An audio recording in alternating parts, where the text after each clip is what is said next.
കൃഷ്ണായനം 14 വസുദേവരും നന്ദഗോപനും. ദേവകി മുറയ്ക്ക് പ്രസവിച്ചു. ഓരോ കുഞ്ഞും മരണത്തിൻ്റെ കറുത്ത പൂക്കൾ മാതാപിതാക്കൾക്ക് നൽകി മറഞ്ഞു.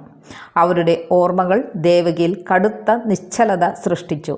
മരവിച്ച മനസ്സിൽ വേദന ഏൽക്കാതെയായി. ദുഃഖത്തിൻ്റെ ഉരുകാത്ത മഞ്ഞുമല പോലെ അവൾ തണുത്തുറഞ്ഞിരുന്നു.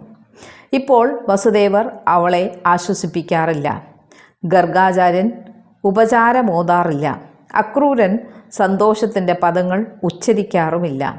നൊന്തുപെറ്റ അമ്മയുടെ കൺമുന്നിൽ തന്നെ ചോരക്കുഞ്ഞുങ്ങൾ ചെമ്പരത്തിപ്പൂക്കളായി കാലന് നൈവേദ്യമാകുന്ന കാഴ്ച കണ്ട ദേവകിയെ ആശ്വസിപ്പിക്കുവാൻ ആർക്ക് കഴിയും? അമ്മ. കാലം നമിക്കുന്ന ആ പദത്തിനു മുമ്പിൽ പ്രകൃതി പോലും ഇവിടെ മൂകമായിരിക്കുന്നു. കാലത്തിൻ്റെ ചക്രം വീണ്ടും ഉരുണ്ടുകൊണ്ടിരുന്നു. ഗോവർദ്ധനഗിരിക്ക് മുകളിൽ സൂര്യൻ വീണ്ടും വന്നു. നാളെ രക്ഷകൻ വരുമെന്ന പ്രതീക്ഷ നൽകി മറഞ്ഞു.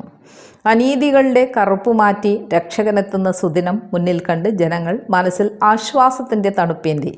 യമുനാതീരത്തെ ഒരു വ്രജഗ്രാമമായിരുന്നു അമ്പാടി. അമ്പാടിയിലെ ഗോപന്മാരുടെ അധിപൻ നന്ദഗോപനാണ്. ആതിഥ്യത്തിനും നല്ല പെരുമാറ്റത്തിനും പുകഴ് കൊണ്ട നന്ദഗോപൻ കംസന് കപ്പം കൊടുത്തിരുന്നു. യാദവനായിരുന്നു നന്ദഗോപൻ. വസുദേവർ നന്ദൻ്റെ സുഹൃത്തായിരുന്നു. സ്നേഹിതന് വന്നു ചേർന്ന അപജയത്തിൽ നന്ദൻ ദുഃഖിച്ചിരുന്നു. കംസനെ മറുത്തു പറയുവാൻ നന്ദന് കഴിഞ്ഞിരുന്നില്ല. കംസൻ്റെ കറുത്ത മുഖം അമ്പാടിയിൽ എത്തിയിരുന്നില്ല. ആ സ്ഥിതിക്ക് ചക്രവർത്തിയുടെ മുൻപിൽ പൊയ്മുഖവുമായി നന്ദൻ കാലം കഴിച്ചു. പോയ വർഷം നന്ദഗോപനെ കൃഷി ചതിച്ചു. വേണ്ടത്ര ഫലം ഉണ്ടായില്ല. തന്മൂലം കപ്പം യഥാസമയം എത്തിക്കുവാൻ കഴിഞ്ഞില്ല. വേനൽ ചതിച്ചതിനാൽ പുൽമേടുകൾ കരിഞ്ഞു. പശുക്കൾക്ക് തീറ്റ ലഭിക്കാതെയായി. പാല് കുറഞ്ഞു. നെയ്യും ലഭിച്ചില്ല. എല്ലാം പരുങ്ങലിലാണ്. എങ്കിലും ഉള്ളതിൻ്റെ ഭാഗം ഇനിയും എത്തിക്കാതിരുന്നാൽ? കുതിരവണ്ടികൾ ഒരുക്കി. ധാന്യം നിറച്ചു. തൈർക്കുടങ്ങൾ ഒരുക്കി. പാൽക്കുഴകളും എടുത്തു വച്ചു. നെയ്യ് ഭരണികളിലാക്കി. എല്ലാം വണ്ടികളിൽ നിറച്ചു. 15 വണ്ടിയുണ്ട്. മതി. കഴിഞ്ഞ വർഷം 20 വണ്ടിയായിരുന്നു. കൃഷി നശിച്ച വിവരം കംസനും അറിയാം. മഴ എന്നാണ് ലഭിച്ചത്? മണ്ണടരുകൾ ഒരു തുള്ളി ജലത്തിന് ദാഹിച്ചു വലഞ്ഞു.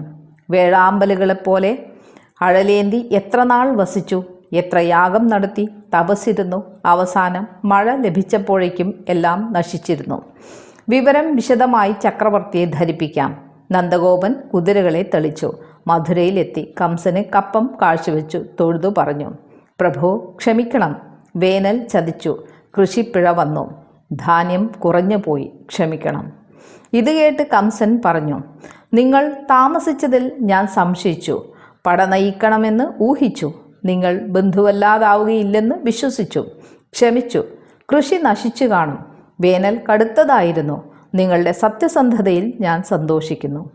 അടിയൻ്റെ ഭാഗ്യം. ഒരാഗ്രഹം മനസ്സിലുണ്ട്. പറഞ്ഞുകൊള്ളൂ. കംസന് സാധിക്കുവാനാകാത്തതായി ഈ ലോകത്തും സ്വർഗത്തിലും ഒന്നുമില്ല. പറയൂ, എന്തു വേണം? പ്രഭോ, വസുദേവർ എൻ്റെ സുഹൃത്താണ്. ഒരു കളരിയിൽ വിദ്യ അഭ്യസിച്ചവർ, ഒന്നിച്ചുണ്ടുറങ്ങിയവർ, ഹൃദയം ഒന്നായവർ. അദ്ദേഹത്തെ ഒന്ന് കാണുവാൻ അനുവാദം തരണം. പെട്ടെന്ന് കംസന്റെ മുഖം ഇരുണ്ടു. എന്നെ നശിപ്പിക്കുവാൻ കച്ചകെട്ടി ഇറങ്ങിയിരിക്കുകയാണ് വസുദേവർ. അയാളുടെ വാക്കുകേട്ട് ആപത്ത് വലിച്ചു വെക്കരുത്. രക്ഷകനാണ് കംസൻ. ശിക്ഷകനായാൽ ക്രൂരനും. എല്ലാം എനിക്കറിയാം. ആ പഴയ സഹപാഠികൾ ഒന്നിച്ചു ചേർന്നു. അപ്പോഴെല്ലാം നന്ദഗോപന്റെ മനസ്സിൽ കംസൻ പറഞ്ഞ ചില വാക്കുകൾ തുളച്ച് വരുന്നുണ്ടായിരുന്നു. യാദവരെ ഞാനൊരു പാഠം പഠിപ്പിക്കും. വസുദേവരോടും ദേവകിയോടും എനിക്ക് അശേഷം വെറുപ്പില്ല. എൻ്റെ കോപം മുഴുവൻ യാദവന്മാരോടാണ്. എന്നെ കൊല്ലുന്നതിന് കാപ്പു കെട്ടിയിരിക്കുന്ന ശത്രുക്കളെ വകവരുത്തുമ്പോൾ അതിനെതിരു പറയുന്ന യാദവരെ ഞാൻ നിഷ്ഠൂരമായി വധിക്കും. എല്ലാം മനസ്സിൽ വെച്ചോളൂ. നന്ദഗോപൻ ഇത് മനസ്സിൽ വെച്ചാണ് വസുദേവരുമായി സംസാരിച്ചത്. യാദവർ അനുഭവിക്കുന്ന ദുരിതത്തിന് കാരണക്കാർ താനും ഭാര്യയുമാണല്ലോ എന്നോർത്തപ്പോൾ അറിയാതെ വസുദേവരുടെ തൊണ്ട ഇടറി. ആ പരമഹംസൻ അത്ര ദീന ദയാലു ആയിരുന്നു. നന്ദഗോപൻ അദ്ദേഹത്തെ ആശ്വസിപ്പിച്ചു. അവർ വീണ്ടും യാദവരുടെ അവസ്ഥയെക്കുറിച്ച് ചർച്ച ചെയ്തു. അല്പനിമിഷങ്ങൾക്കുള്ളിൽ ഗർഗാചാര്യനും അക്രൂരനും അവിടെ എത്തി. അവർക്ക് എപ്പോഴും എവിടെയും ചെല്ലുവാനും എന്തും ചൊല്ലുവാനുമുള്ള സ്വാതന്ത്ര്യവും കംസൻ കൊടുത്തിട്ടുണ്ട്. നന്ദഗോപനും വസുദേവരും ആചാര്യനെ വണങ്ങി.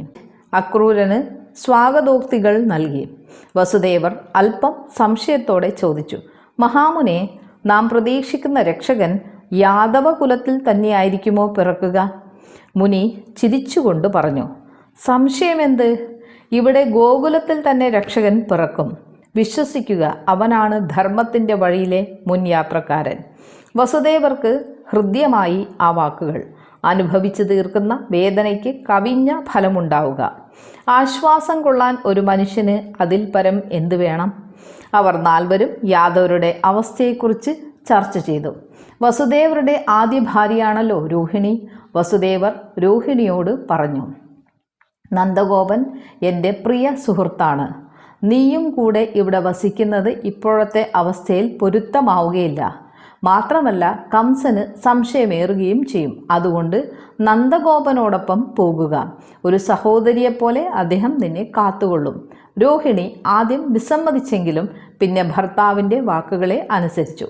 നന്ദഗോപൻ പറഞ്ഞു, സഹോദരി, നമ്മുടെ എല്ലാ ദുഃഖങ്ങൾക്കും പരിഹാരമാകും. രക്ഷകനെത്തും. നാശത്തിൻ്റെ വഴി ബന്ധിക്കും. സത്യത്തിൻ്റെ വഴി തുറന്നു തരും. ജീവിതം സുഖമാക്കും. ധൈര്യമായി എന്നോടൊപ്പം വരിക. പിറ്റേന്ന് വെളുപ്പിന് തന്നെ നന്ദഗോപൻ്റെ വണ്ടികൾ ഗോകുലത്തിലേക്ക് പോകുവാൻ തയ്യാറായി.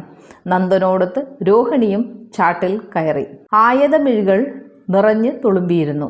വേർപാടിൻ്റെ വേദന ചവച്ചിറക്കി രോഹിണി അമ്പാടിയിലേക്ക് യാത്രയായി. മധുരയിലെ ജനങ്ങൾ ഉണരും മുമ്പ് മഞ്ഞു വീണ വഴിത്താരയിലൂടെ ആ വണ്ടികൾ നീങ്ങി. നന്ദഗോപനും രോഹിണിയും പരസ്പരം മിണ്ടിയില്ല. രണ്ടുപേരും അവരവരുടെ ലോകത്തായിരുന്നു.